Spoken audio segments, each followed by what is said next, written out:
بیچاروں کی حیثیت انتہائی کمزور ہے، مالی اعتبار سے انتہائی کمزور ہے، لیکن جب مہر لکھواتے ہیں تو کیا لکھواتے ہیں؟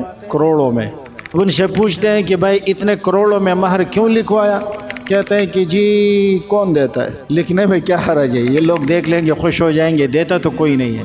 یاد رکھیں یہ دینا پڑے گا، جتنا آپ نے لکھوا لیا ہے یا مقرر کر لیا ہے یہ آپ کے ذمہ لازم ہے، آپ پر لازم ہے کہ آپ وہ مہر اٹھا کر بیوی کو دے دیں کہ جی یہ آپ کی امانت ہے میرے پاس اور یہ آپ لے لیجئے، یہ آپ کے میرے اوپر یہ ادائیگی ذمہ داری تھی، میں اپنی ذمہ داری سے سبکدوش ہو گیا، آپ پر لازم ہے کہ آپ ان کو دے دیں۔ اس کی مرضی ہے۔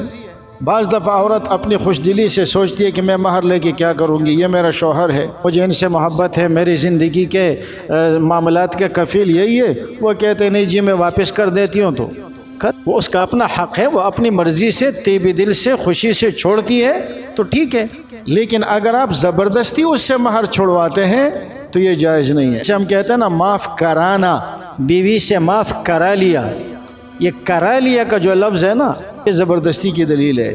تو آپ نے ایسے حالات بنا دیے، عورت بیچاری مہر چھوڑنے پر مجبور ہو جاتی ہے، اس سے بات چیت بند کر دی، بے رخی شروع کر دی، ساس سسر نے بھی اور دوسرے لوگوں نے بھی بے رخی شروع کر دی۔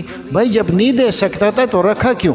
اب جب آپ نے مہر مقرر کر لیا ہے تو اب آپ پر دینا لازم ہے، وہ اپنی خوشی سے چھوڑ دے تو وہ اس کی مرضی ہے، لیکن یاد رکھیں مہر اتنا رکھیں جتنا آپ ادا کر سکیں۔ ایک طرف تو یہ افراط ہوتا ہے، غریب اور متوسط طبقہ کروڑوں کا مہر رکھتا ہے، دوسری طرف ایک امیر آدمی ہے، کروڑ پتی ہے، ولیمے کے اوپر لاکھوں خرچ کرتا ہے، ولیمے پہ لاکھوں خرچ کرتا ہے، لیکن جب مہر کی بات آتی ہے مہر 500 روپے رکھتے ہیں۔ ہم ذرا سادے لوگ ہیں تو اس لیے ہم مہر 500 1000 ہی رکھ لیتے ہیں، یہ بھی درست نہیں ہے۔ جب اللہ نے آپ کو طاقت اور دی ہے تو جو خرچ کرنے کی جگہ ہے وہاں خرچ نہیں کر رہا، فضول کاموں کے اندر لگا ہوا ہے۔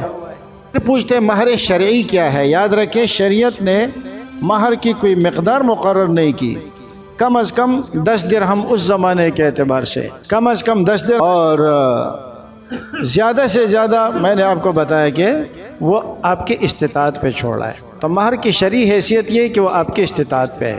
اور اگر آپ یہ کہیں کہ رسول اللہ صلی اللہ علیہ وسلم نے کتنا مہر رکھا ہے تو آپ نے عام طور پر 500 درہم مہر رکھا ہے، اور 500 درہم اس دور کے اعتبار سے بہت کچھ بنتا ہے۔ 200 درہم کے 1,35,000 بنتے ہیں، تو 400 کے کتنے بنے؟ 2,70,000، یہ تقریباً 2.25 لاکھ 2.5 لاکھ روپے بنتے ہیں، 1 لاکھ سے بھی شاید کچھ اوپر ہی بنتا ہو۔ تو شریعت نے یہ افراط و تفریط یہ درست نہیں ہے۔ آپ کی جو استطاعت ہے آپ اپنی استطاعت کے مطابق مہر رکھیں۔ تو نکاح میں ضروری چیزیں کون سی ہو گئی؟ ایک ایجاب و قبول، دوسرے گواہ کا ہونا، تیسرے مہر کا ہونا۔ نکاح کے اندر سنت کیا ہے؟ نمبر 1 خطبے کا پڑھنا، یہ سنت ہے۔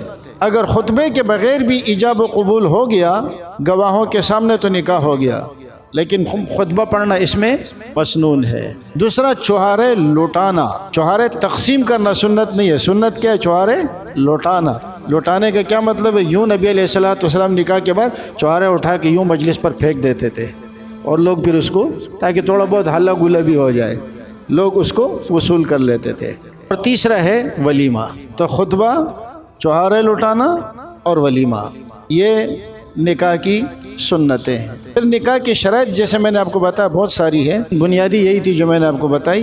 آج کل لوگ ایک غلطی کرتے ہیں کہ ویڈیو کال پر نکاح پڑھا دیتے ہیں، لڑکی امریکہ سے قبول کرتی ہے اور لڑکا یہاں سے ایجاب کرتا ہے۔ نکاح کے لیے اتحاد مجلس ضروری ہے، مجلس کا ایک ہونا ضروری ہے۔ تو اس طرح اگر نکاح آپ نے پڑھا دیا تو نکاح نہیں ہوگا۔ اب فون کے ذریعے کسی کو وکیل بنائیں اور وکیل اس مجلس میں لڑکی یا لڑکے کی طرف سے وکیل بن کر اس کا ایجاب و قبول کریں۔ اللہ ہمیں عمل کی توفیق دے۔